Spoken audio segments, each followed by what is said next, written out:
Hello Internet, welcome back to Destination Venus here under the stairs at Harrogate's glorious Everyman Cinema.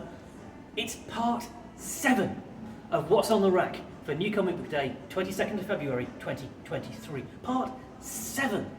Can you believe it? 7 of 9. So we're a kind of Borg hybrid. Yeah, Star Trek Voyager reference. Probably not going to hit. Anyway, we start Part 7 with The Deadly Neighborhood Spider-Man, Issue 5. I've been enjoying this in spite of myself, I have to say. The art is really nice. Weird, surreal, a little bit gory, but nice. And the story itself, it's an interesting take on Spider-Man, I think is where I'm at with that.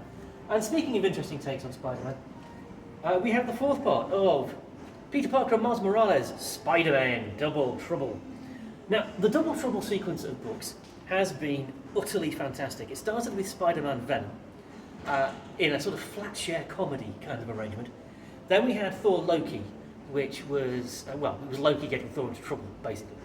Now we've got Peter and Miles working together, although we did start with Peter bringing Miles along to bring your sidekick to work day, and Miles was not particularly thrilled with that.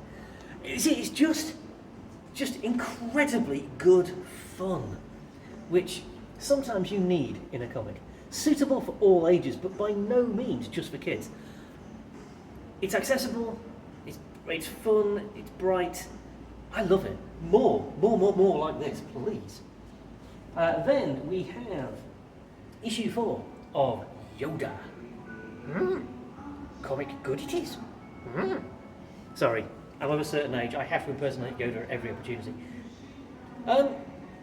There's some really good stuff coming out from Marvel's Star Wars stable right now, and this I would include amongst it. We're looking at Yoda in the days of the Old Republic. Round about the time, sort of between Clones and Sith, I think we are, maybe even before Clones. Yoda is a Jedi Master, and the Jedi are still the force for order in the galaxy. And the first story arc I really liked. It had something to say. Then we have Strange Academy Finals,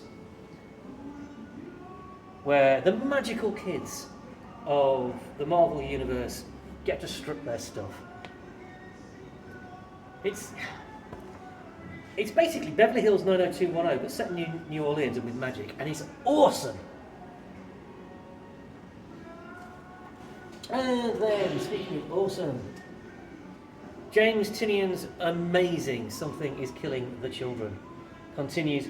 We've hit issue 29, and honestly, things are not going well for Erica Slaughter.